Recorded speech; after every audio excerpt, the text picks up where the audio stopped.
मैं एक बार फिर से आप सबका स्वागत करता हूं आपके अपने ऑनलाइन प्लेटफॉर्म पर। आप सभी मेरे भाई बहनों का बहुत बहुत स्वागत है। जल्दी से सारे लोग आ जाइए, फिर आज के सेशन की हम लोग शुरुआत करेंगे। और जितने मेरे भाई बहन जुड़ते चल रहे हैं, आप सभी लोगों से निवेदन करूंगा कि सेशन को एक बार आप सभी लोग अपने अपने स्तर पर लाइक कर दीजिएगा, शेयर कर दीजिएगा। चैनल पर पहली बार होंगे तो चैनल को सब्सक्राइब कर लीजिएगा। टेलीग्राम चैनल से नहीं जुड़ेंगे तो टेलीग्राम चैनल से जुड़ जाएगा, जहां पर आपको बहुत सारी इंपॉर्टेंट अपडेट्स, नोटिफिकेशन और बहुत सारी जानकारी मिलती रहती है। तो सेशन को एक बार जल्दी से आप लोगों से निवेदन करूंगा कि लाइक कर दीजिए, शेयर कर दीजिए। अभी तक अगर आप लोगों ने सब्सक्राइब नहीं किया है तो सब्सक्राइब कर लिया और टेलीग्राम से जरूर जुड़ जाइए।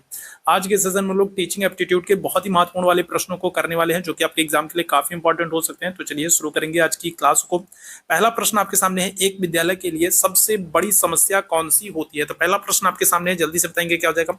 तो एक विद्यालय के लिए अगर हम लोग बात करें, एक विद्यालय के लिए जो सबसे बड़ी समस्या होती है वो कौन सी होती है? वित्त की कमी होती है, अच्छी आधारिक संरचना की कमी होती है, अच्छे अध्यापकों की कमी होती है, या फिर विद्यार्थियों की लगातार कमी होना। तो क्या हो जाएगा? पहले प्रश्न का आंसर करेंगे सभी मेरे भाई बहन।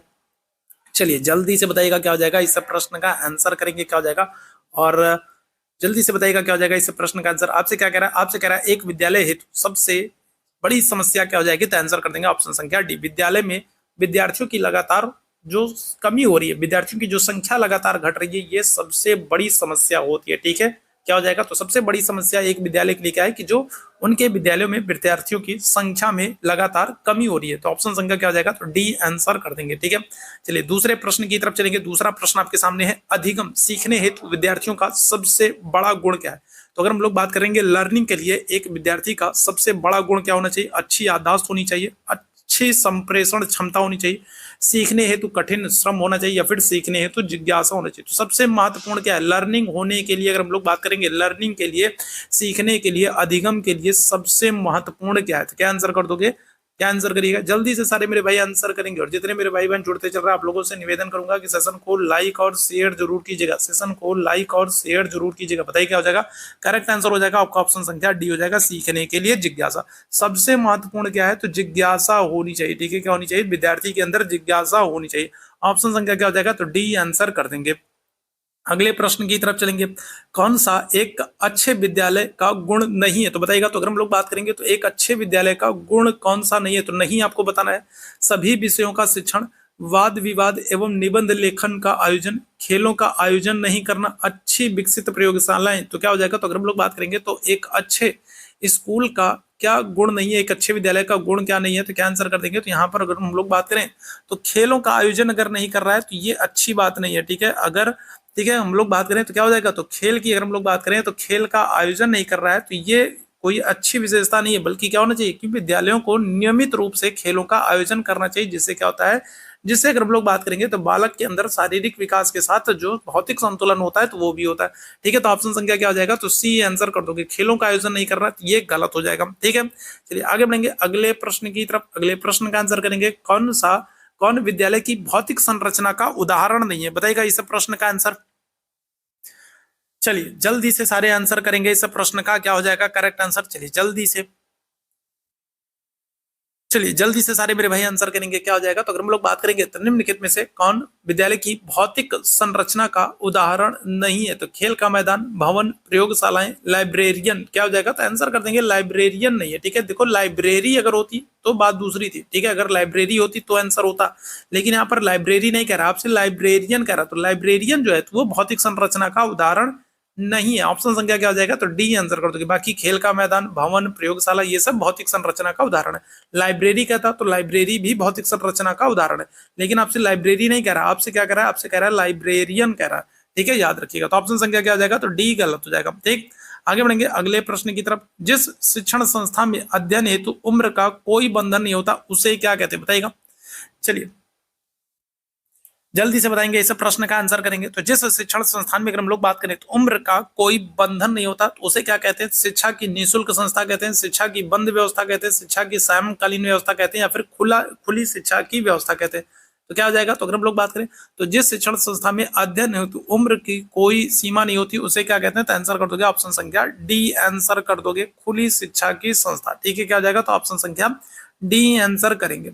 आगे बढ़ेंगे अगले प्रश्न की तरफ। एक विद्यालय में निम्न में से कौन वांछित नहीं है? तो बताइएगा। नहीं आपसे पूछ रहा है, नियमित उपस्थिति, अच्छा व्यवहार, दैहिक दंड और पुरस्कार। तो क्या हो जाएगा, तो अगर हम लोग बात करेंगे तो एक विद्यालय में कौन वांछित नहीं है, तो देखो नियमित उपस्थिति होनी चाहिए, ये तो बिल्कुल सही है कि बालक जो है, बच्चे जो है, जो छात्र है वो नियमित रूप से स्कूल है, नियमित रूप से उनकी उपस्थिति होती है, ये तो जरूरी है।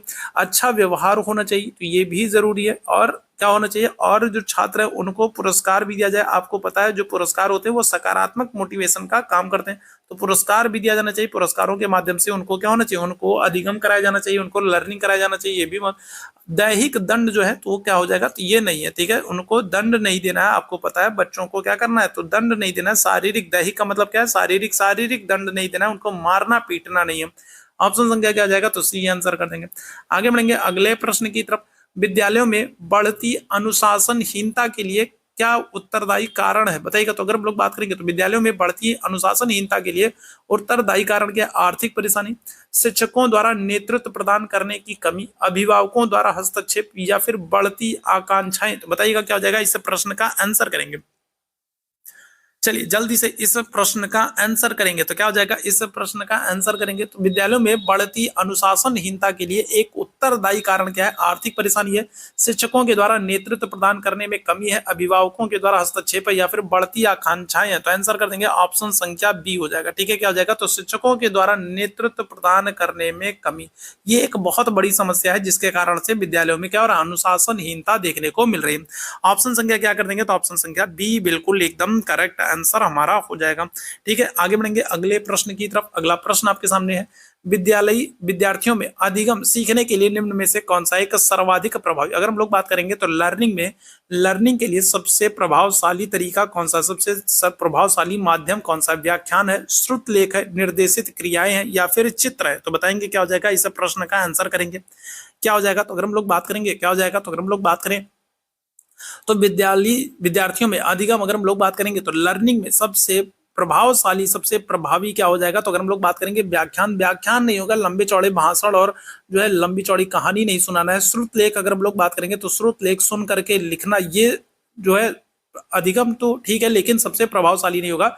सबसे प्रभावी अगर हम लोग बात करेंगे क्या हो जाएगा, तो आप आंसर कर दोगे ऑप्शन संख्या सी हो जाएगा, निर्देशित क्रियाएं हो जाएंगी, ठीक है। क्या हो रहा है, जो छात्रों को निर्देशित किया जाता है एक्टिविटीज करने के लिए, ठीक है, जो छात्रों को क्या कर दिया जाता है, जो छात्रों को, ठीक है, क्या करते हैं, तो अगर हम लोग बात करेंगे छात्रों को निर्देशित किया जाता है एक्टिविटीज करने के लिए, वो सबसे बेहतर तरीका है अधिगम के लिए, जहां पर बच्चों को क्या करते हैं, बच्चों को आदेश दिया जाता है कि आप करके सीखिए, ठीक है, बच्चों को करने का मौका दिया जाता है, तो ये सबसे बेहतर तरीका। ऑप्शन संख्या क्या हो जाएगा, तो सी आंसर कर देंगे। आगे बढ़ेंगे अगले प्रश्न की तरफ। निम्न में से कौन विद्यालय की पाठ्य सहगामी क्रियाओं का भाग नहीं है, तो बताएंगे क्या हो जाएगा। तो अगर हम लोग बात करेंगे तो पाठ्य सहगामी क्रियाओं का भाग नहीं है, क्या हो जाएगा, वाद विवाद प्रतियोगिता, संगीत एवं गायन स्पर्धा, कक्षा व्याख्यान, या फिर ड्रामा। इस प्रश्न का आंसर कर देंगे सभी मेरे भाई बहन। चलिए जल्दी से बताएंगे क्या हो जाएगा, इस प्रश्न का आंसर करेंगे। तो निम्न में से विद्यालय की पाठ्य सहगामी क्रियाओं का भाग नहीं है, क्या हो जाएगा। तो अगर हम लोग बात करेंगे तो देखो वाद विवाद प्रतियोगिता जो है तो ये भी हो जाएगा, संगीत और गायन स्पर्धा जो है तो ये भी हो जाएगा, और जो ड्रामा है ये भी हो जाएगा। कक्षा में व्याख्यान जो है तो ये नहीं होगा। ऑप्शन संख्या क्या करोगे, तो ऑप्शन संख्या सी आंसर कर दोगे, ठीक है। क्या हो जाएगा, तो ऑप्शन संख्या सी आंसर कर देंगे, ठीक है। चलिए आगे बढ़ेंगे अगले प्रश्न की तरफ। अगला जो प्रश्न हम लोग के सामने है, किस कक्षा स्तर के लिए प्राथमिक विद्यालय शब्द का उपयोग किया जाता है, तो बताइएगा। तो किस कक्षा स्तर के लिए अगर हम लोग बात करेंगे तो प्राथमिक विद्यालय शब्द का प्रयोग करते हैं, बताइएगा। जैसे आपने कई बार सुना होगा कि प्राइमरी की वैकेंसी आई है, जूनियर की वैकेंसी आई है, या फिर माध्यमिक की वैकेंसी आई है, इंटर कॉलेज की वैकेंसी आई है, तो इस तरीके से आपने कई बार सुना होगा, ठीक है। तो बताइएगा क्या हो जाएगा। तो अगर हम लोग प्राथमिक विद्यालय की बात करेंगे तो प्राथमिक विद्यालय में किस वर्ग की बात होती है, क्या आंसर करोगे, तो आंसर कर दोगे ऑप्शन संख्या सी, कक्षा 1 से 5 के जो विद्यालय हैं वो प्राथमिक विद्यालय में उनकी गणना की जाती है, ठीक है, याद रखिएगा। तो ऑप्शन संख्या क्या हो जाएगा, तो सी आंसर हो जाएगा।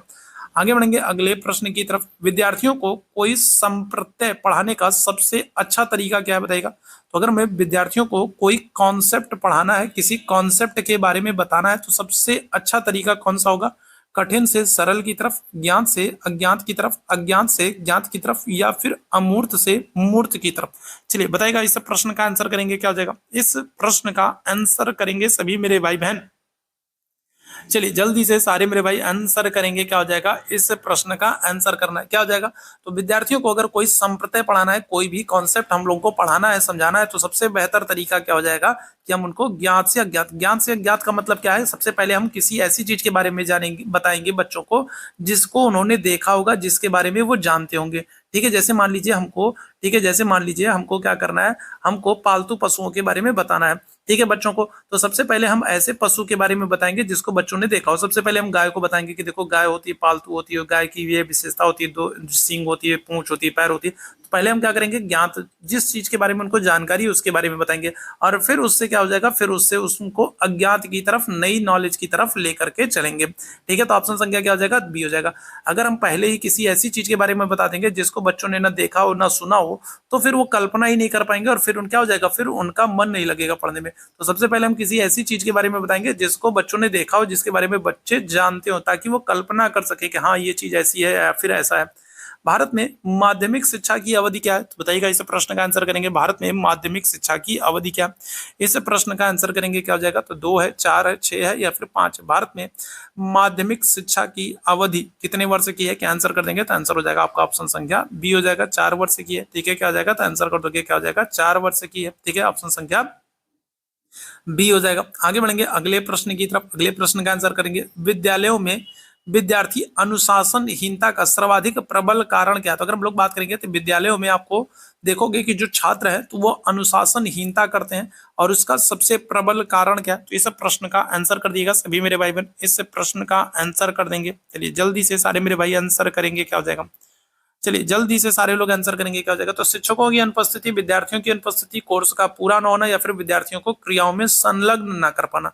तो क्या हो जाएगा, तो आंसर कर देंगे हम लोग ऑप्शन संख्या डी हो जाएगा, कि विद्यार्थियों को क्रियाओं में, एक्टिविटीज में संलग्न न कर पाना। ठीक है, तो क्या हो जाएगा, तो ऑप्शन संख्या डी हो जाएगा। और इसके लिए कहीं ना कहीं जो शिक्षक है या फिर जो मैनेजमेंट है या फिर जो भी चीजें हैं तो वो उत्तरदायी होती हैं। ठीक है, याद रखिएगा। तो ऑप्शन संख्या क्या हो जाएगा, तो डी आंसर कर देंगे। ठीक, आगे बढ़ेंगे अगले प्रश्न की तरफ। एक शिक्षक के लिए सर्वाधिक महत्वपूर्ण क्या बताएगा। तो अगर हम लोग बात करें तो एक शिक्षक के लिए सबसे महत्वपूर्ण क्या है, विषय वस्तु में दक्षता, शिक्षण कौशलों में दक्षता, विद्यार्थी से परिचय, या फिर अच्छा स्वास्थ्य, बताएंगे क्या हो जाएगा। तो अगर हम लोग बात करें तो एक शिक्षक के लिए सबसे महत्वपूर्ण क्या होता है, क्या आंसर करेंगे, तो आंसर कर देंगे आप लोग ऑप्शन संख्या ए हो जाएगा, विषय वस्तु में दक्षता। ठीक है, जो टीचर है तो जिस सब्जेक्ट का वो टीचर है उस सब्जेक्ट में क्या होना चाहिए, उसकी दक्षता होनी चाहिए, तभी वो क्लास में जाएगा। और जब क्लास में जाएगा और अपने विषय में अगर वो दक्ष होगा, योग्य होगा, तभी वो छात्रों को क्या करेगा, मोटिवेट कर पाएगा, या फिर उनका क्या करेगा, उनके अंदर रुचि जगा पाएगा। ठीक है, ये ध्यान रखिएगा। तो ऑप्शन संख्या क्या हो जाएगा, तो ऑप्शन संख्या ए आंसर करेंगे। ठीक, चलिए आगे बढ़ेंगे अगले प्रश्न की तरफ। अगले प्रश्न का आंसर करेंगे, एक सेमेस्टर महीने की अवधि क्या होता है। आप लोगों ने ग्रेजुएशन किया होगा, तो ग्रेजुएशन में बहुत सारी जगहों पर अभी भी सेमेस्टर सिस्टम है। तो आपको पता होगा कि क्या होता है कि साल भर में सेमेस्टर होते हैं। तो कितने सेमेस्टर होते हैं, एक सेमेस्टर हम लोग बात करेंगे कितने महीने का होता है, क्या आंसर करिएगा, तो आंसर कर दोगे बिल्कुल, बहुत अच्छे, 6 महीने का। ठीक है, क्या होता है, साल भर में 2 सेमेस्टर होते हैं ना, साल भर में 2 सेमेस्टर होते हैं, तो एक सेमेस्टर कितने का होता है, 6 महीने का होता है। आप बीएड करोगे तो बीएड में भी आपको पता है कि क्या होगा, आपका सेमेस्टर सिस्टम होगा। ठीक है, साल भर में 2 परीक्षाएं आपकी होंगी, 6-6 महीने पर आपका पेपर होगा। सकारात्मक अधिगम सीखने का परिवेश का तत्व नहीं है, तो कौन सा नहीं है, इस प्रश्न का आंसर करेंगे, सीखने वाले को अभिप्रेरित करना, रुचि का सृजन करना, बल पूर्वक नियंत्रण करना, या फिर क्रियाओं का नियोजन करना। तो क्या हो जाएगा, तो अगर हम लोग बात करें तो इस प्रश्न का आंसर करेंगे, क्या हो जाएगा, इस प्रश्न का आंसर करेंगे तो सकारात्मक अधिगम सीखने का, अगर हम लोग बात करेंगे जो सकारात्मक अधिगम है उसमें परिवेश का तत्व कौन सा नहीं, आपसे ये पूछ रहा है। तो सीखने वाले को मोटिवेट करना, अभिप्रेरित करना, ये तो बिल्कुल सही है। बच्चे में जो भी सीखना चाहता है, जो लर्निंग हो रही है उसमें क्या करना, तो उसमें रुचि पैदा करना, ये भी बिल्कुल सही है। और क्रियाओं का नियोजन करना, ये भी बिल्कुल सही। बल पूर्वक नियंत्रण करना, ये गलत हो जाएगा। किसी को हमें जबरदस्ती नियंत्रित नहीं करना है, किसी को जबरदस्ती मार पीट के नहीं बैठाना है, नहीं तुम्हें पढ़ना ही पड़ेगा, तुम्हें करना ही पड़ेगा, ऐसा नहीं कर सकते, जबरदस्ती नहीं कर सकते। तो ऑप्शन संख्या क्या हो जाएगा, तो सी आंसर करेंगे। ठीक, आगे बढ़ेंगे अगले प्रश्न की तरफ। विद्यालय में एनसीसी किसके अंतर्गत आता है? ठीक है, एनसीसी। अच्छा, जरा आप लोग मुझे कमेंट करके बताओगे एनसीसी की स्थापना कब हुई है? ठीक है, ये आप लोग मुझे बताओगे एनसीसी की स्थापना कब हुई है। एक तो आप ये मुझे बताओगे और दूसरा आप मुझे ये बताओगे कि इस जो एनसीसी है, एनसीसी का आदर्श वाक्य क्या है। तो दो चीजें आप लोग मुझे कमेंट करके बताओगे। ठीक है, एनसीसी की स्थापना कब हो रही है और एनसीसी का आदर्श वाक्य क्या है। तो ये दो चीजें मुझे आप लोग कमेंट करके बताओगे। तो विद्यालय में एनसीसी किसके अंतर्गत आती है? पाठ्यक्रम क्रिया के अंतर्गत, पाठ्य सहगामी क्रिया के अंतर्गत, सैन्य क्रिया के अंतर्गत या फिर सेवा क्रिया के अंतर्गत। बताइएगा क्या हो जाएगा। इस प्रश्न का आंसर करेंगे, क्या हो जाएगा। तो अगर हम लोग बात करेंगे तो विद्यालय में जो एनसीसी है ये पाठ्य सहगामी क्रिया के अंतर्गत आता है। ऑप्शन संख्या क्या हो जाएगा? तो ऑप्शन संख्या बी आंसर कर दोगे। क्या हो जाएगा? तो पाठ्य सहगामी क्रिया के अंतर्गत आता है। ऑप्शन संख्या बी आंसर होगा। ठीक, आगे बढ़िएगा, अगले प्रश्न की तरफ चलेंगे। इनमें से कौन साहित्यिक क्रिया नहीं है? तो साहित्यिक क्रिया नहीं आपसे पूछ रहा, बताइएगा निबंध लेखन है, एनएसएस है, या फिर वाद विवाद है, या फिर क्विज है। तो क्या हो जाएगा? तो कौन सी, अगर हम लोग बात करेंगे तो साहित्यिक क्रिया नहीं है, तो बताएंगे इस प्रश्न का आंसर करेंगे, क्या हो जाएगा। कौन सी साहित्यिक क्रिया नहीं है, तो क्या हो जाएगा। तो आप आंसर करोगे एनएसएस नहीं है। ठीक है, क्या हो जाएगा। तो एनएसएस नहीं है, याद रखेंगे। ठीक है, ऑप्शन संख्या क्या हो जाएगा। तो बी आंसर हो जाएगा। ठीक है, याद रखिएगा। चलिए आगे बढ़ेंगे अगले प्रश्न की तरफ। अगले प्रश्न का आंसर करिएगा। यदि कक्षा में विद्यार्थी शोरगुल कर रहे हैं तो उन्हें क्या करना चाहिए? दंडित करना चाहिए, मारना चाहिए, बाहर भेजना चाहिए, या फिर क्रियाओं में संलग्न करना चाहिए। तो बताइएगा क्या हो जाएगा। तो अगर हम लोग बात करें आपकी क्लासरूम में, आप क्लास टीचर हो और आपकी क्लास में, ठीक है, बच्चे क्या कर रहे हैं? बच्चे शोरगुल कर रहे हैं। ठीक है, क्या कर रहे हैं? बच्चे शोर मचा रहे हैं। तो आपको क्या करना चाहिए? तो आपको उनको क्रियाओं में संलग्न करना चाहिए। ठीक है, उनको आपको मारना पीटना नहीं है, दंडित नहीं करना है, क्लास से बाहर नहीं करना है। आपको क्या करना है? आपको उनको क्रियाओं में संलग्न कर देना है। तो फिर क्या हो जाएंगे? वो व्यस्त हो जाएंगे, व्यस्त हो जाएंगे तो फिर शोर ही नहीं मचाएंगे। तो ऑप्शन संख्या क्या हो जाएगा? तो डी आंसर कर दोगे। ठीक, आगे बढ़ेंगे अगले प्रश्न की तरफ। समाज में घटते नैतिक मूल्यों का मूल कारण क्या, बताइएगा। सेशन अगर पसंद आ रहा हो तो सेशन को आप लोग लाइक जरूर करेंगे, सेशन को शेयर जरूर करेंगे, चैनल पर पहली बार है तो चैनल को सब्सक्राइब जरूर करेंगे, और टेलीग्राम का लिंक आपको दिख रहा है तो टेलीग्राम से नहीं जुड़े हैं तो टेलीग्राम चैनल से जरूर जुड़ जाएगा। साथ ही साथ ये व्हाट्सअप नंबर है, यहाँ पर आप मैसेज कर देंगे तो आपको पर्सनली नोटिफिकेशन भी मिलता रहेगा। ठीक है, क्या हो जाएगा। तो आपको पर्सनली नोटिफिकेशन भी मिलता रहेगा। तो ये नंबर है, ठीक है, तो आप यहाँ पर मैसेज कर सकते हैं। इस प्रश्न का आंसर करेंगे, क्या हो जाएगा। तो समाज में घटते नैतिक मानकों का कारण क्या है। तो अगर हम लोग बात करें शिक्षा नीति की विफलता, गरीबी, विद्यालयों की कमी, या फिर अच्छे अध्यापकों की कमी, क्या आंसर करोगे। चलिए जल्दी से बताएंगे। 116वें प्रश्न का आंसर करना है। चलिए जल्दी से बताएंगे क्या हो जाएगा। तो ऑप्शन संख्या डी आंसर कर दोगे, अच्छे अध्यापकों की कमी। ठीक है, क्या हो रहा है। तो अच्छे अध्यापकों की क्या हो रही है? कमी हो रही है, जिसकी वजह से नैतिक मानकों का, ठीक है, क्या हो रहा है? कमी हो रहा है। ठीक है, ऑप्शन संख्या डी आंसर हो जाएगा। आगे बढ़ेंगे अगले प्रश्न का आंसर करेंगे। इनमें से कौन 3R का भाग नहीं है। तो प्राइमरी सेक्शन में अगर हम लोग बात करेंगे तो प्राइमरी सेक्शन में 3R शब्द का प्रयोग किया जाता है, और 3R में अगर हम लोग बात करेंगे तो कौन शामिल नहीं है। तो बोलना, पढ़ना, लिखना, अंक गणित, क्या हो जाएगा। तो अगर हम लोग बात करेंगे तो 3R में कौन शामिल नहीं है, तो आंसर कर दोगे आप ऑप्शन संख्या ए हो जाएगा, बोलना शामिल नहीं है। ठीक है, यहाँ पर पढ़ना, लिखना और अंक गणित, तो इनको शामिल किया गया है, यहाँ पर बोलना नहीं होगा। तो ऑप्शन संख्या क्या कर दोगे। तो ऑप्शन संख्या ए आंसर कर दोगे। ठीक, आगे बढ़ेंगे अगले प्रश्न की तरफ। इनमें से मूक बधिर की शिक्षा से संबंधित है। तो अगर हम लोग बात करेंगे तो मूक बधिर का मतलब क्या होता है? ऐसे बच्चे जो बोल नहीं सकते। ठीक है, ऐसे बच्चे जो बोल नहीं सकते, जो सुन नहीं सकते, तो उनके लिए अगर हम लोग बात करेंगे तो मूक बधिर की शिक्षा से संबंधित क्या है। तो ब्रेल तो बिल्कुल नहीं होगा, क्योंकि ब्रेल जो है वो दृष्टिबाधित बच्चों के लिए होता है, विजुअली इंपेयर्ड बच्चों के लिए होता है। ब्रेलर अगर हम लोग बात करेंगे तो ये भी नहीं हो जाएगा। तो क्या आंसर कर दोगे। तो ऑप्शन संख्या आप आंसर कर दोगे किसको? बी को आंसर कर दोगे। क्या आंसर कर दोगे। तो ऑप्शन संख्या क्या हो जाएगा। तो बी आंसर कर दोगे, सांकेतिक भाषा, साइन लैंग्वेज का यूज करोगे। ठीक है, आप ध्यान रखिएगा। ठीक, तो ऑप्शन संख्या क्या हो जाएगा। तो बी आंसर हो जाएगा। आगे बढ़ेंगे अगले प्रश्न की तरफ। एक कक्षा में एक अच्छे अध्यापक के द्वारा क्या पालन करना चाहिए। तो अगर हम लोग बात करेंगे तो एक क्लासरूम में एक अच्छे टीचर को क्या करना चाहिए। तेज सीखने वाले बच्चों को पढ़ाना चाहिए। तो खाली जो तेज सीखने वाले बच्चे हैं खाली उनको पढ़ाना चाहिए, तो ऐसा तो बिल्कुल नहीं करना चाहिए। ठीक है, मध्यम गति से सीखने वाले बच्चों को पढ़ाना चाहिए, धीमी गति से सीखने वाले बच्चों को पढ़ाना चाहिए, या फिर सभी ABC को साथ में पढ़ाना चाहिए। मतलब क्या होना चाहिए। तो अगर हम लोग बात करेंगे तो अगर हम लोग एक क्लासरूम की बात करें और एक क्लासरूम में एक टीचर को क्या करना चाहिए। तो अगर हम लोग बात करेंगे केवल तेज सीखने वाले बच्चों को पढ़ाना चाहिए, तो ऐसा नहीं है। केवल मध्यम गति वाले बच्चों को पढ़ाना चाहिए, ऐसा भी नहीं। धीमी गति से, यहाँ पर क्या हो जाएगा। ऑप्शन संख्या डी आंसर कर दोगे, सभी को ABC सभी को एक साथ पढ़ाना चाहिए, सभी को एक साथ लेकर के चलना चाहिए। ठीक है, ऑप्शन संख्या क्या करेंगे, तो ऑप्शन संख्या डी आंसर करेंगे, जैसा कि स्कूलों में होता है, जैसा कि आप जानते हो। ठीक है, आप लोग जिस क्लासरूम में पढ़ते रहोगे तो उसमें कुछ बहुत अच्छे तेज बच्चे भी रहे होंगे आप लोग की तरह, कुछ कमजोर बच्चे भी रहेंगे और कुछ सामान्य बच्चे भी रहेंगे। तो टीचर क्या करते हैं, तो सबको एक साथ एक सामान्य रूप से साथ में लेकर के चलते हैं। ऑप्शन संख्या क्या आ जाएगा, तो डी आंसर हो जाएगा। ठीक है, आगे बढ़ेंगे अगले प्रश्न की तरफ। दर्शन के 4 मुख्य शिक्षा विभाग तत्व मीमांसा, ज्ञान मीमांसा और स्वयं सिद्धि विज्ञान और क्या है। तो अगर हम लोग दर्शन में बात करेंगे तो 4 मुख्य तत्व आपको देखने को मिलेंगे। दर्शन में अगर हम लोग बात करेंगे आपको 4 मुख्य विभाग देखने को मिलेंगे। कौन कौन से, तो एक है तत्व मीमांसा, दूसरा अगर हम लोग बात करेंगे ज्ञान मीमांसा है, तीसरा अगर हम लोग बात करेंगे स्वयं सिद्धि है, स्वयं सिद्धि विज्ञान है, और चौथा क्या है, तो चौथा आप लोगों को बताना है क्या हो जाएगा, जैव नैतिकता हो जाएगा, सौंदर्य शास्त्र हो जाएगा, श्रेणीबद्ध तर्क हो जाएगा या फिर तर्क शास्त्र हो जाएगा। तो आंसर कर दोगे ऑप्शन संख्या बी आंसर कर दोगे, क्या हो जाएगा, तर्क शास्त्र हो जाएगा। ठीक है, क्या हो जाएगा, तो ऑप्शन संख्या बी आंसर करिएगा। आगे बढ़ेंगे अगले प्रश्न की तरफ। अपव्यय और अवरोधक की समस्या मुख्य रूप से शिक्षा के किस स्तर से संबंधित है।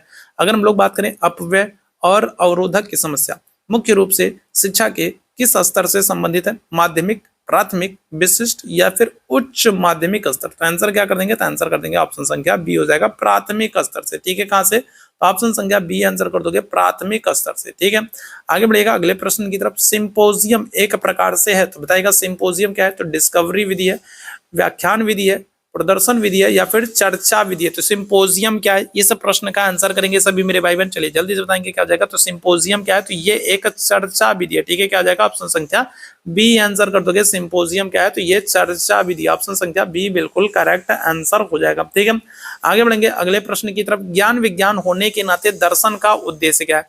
ज्ञान विज्ञान होने के नाते अगर हम लोग बात करेंगे तो दर्शन का उद्देश्य क्या है, गतिविधि की खोज करना, वास्तविकता की खोज करना, संभाव्यता की खोज करना या फिर उपयोगिता की खोज करना। तो ज्ञान विज्ञान होने के नाते दर्शन का उद्देश्य क्या होगा, इस प्रश्न का आंसर करेंगे, क्या हो जाएगा, तो आंसर कर दोगे आप लोग ऑप्शन संख्या बी हो जाएगा, वास्तविकता की खोज करना। ठीक है, क्या करना, तो वास्तविकता की खोज करना। ठीक, चलिए आगे बात करेंगे। अगला जो प्रश्न है, सहकर्मी समूह एक समूह है जिसके सदस्य साझा करते हैं। तो अगर हम लोग बात करेंगे एक सहकर्मी समूह एक समूह है जिसके सदस्य साझा करते हैं समान मान मूल्य को, समान प्रकार के खेल मैदान को, समान तरह की परिस्थितियों को या फिर समान स्टडी सर्किल और पुस्तकों को।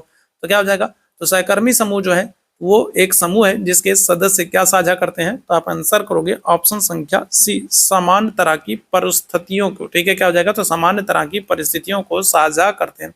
ऑप्शन संख्या क्या जाएगा, तो सी आंसर करेंगे। क्लियर है, चलिए आगे बढ़ेंगे अगले प्रश्न की तरफ। अगला प्रश्न, शैक्षिक कंप्यूटर का मुख्य कार्य क्या है। शैक्षिक कंप्यूटर का मुख्य कार्य क्या है, डेटा का संरक्षण करना, उत्तर स्कोर करना, डेटा का विश्लेषण करना या फिर उपरोक्त सभी।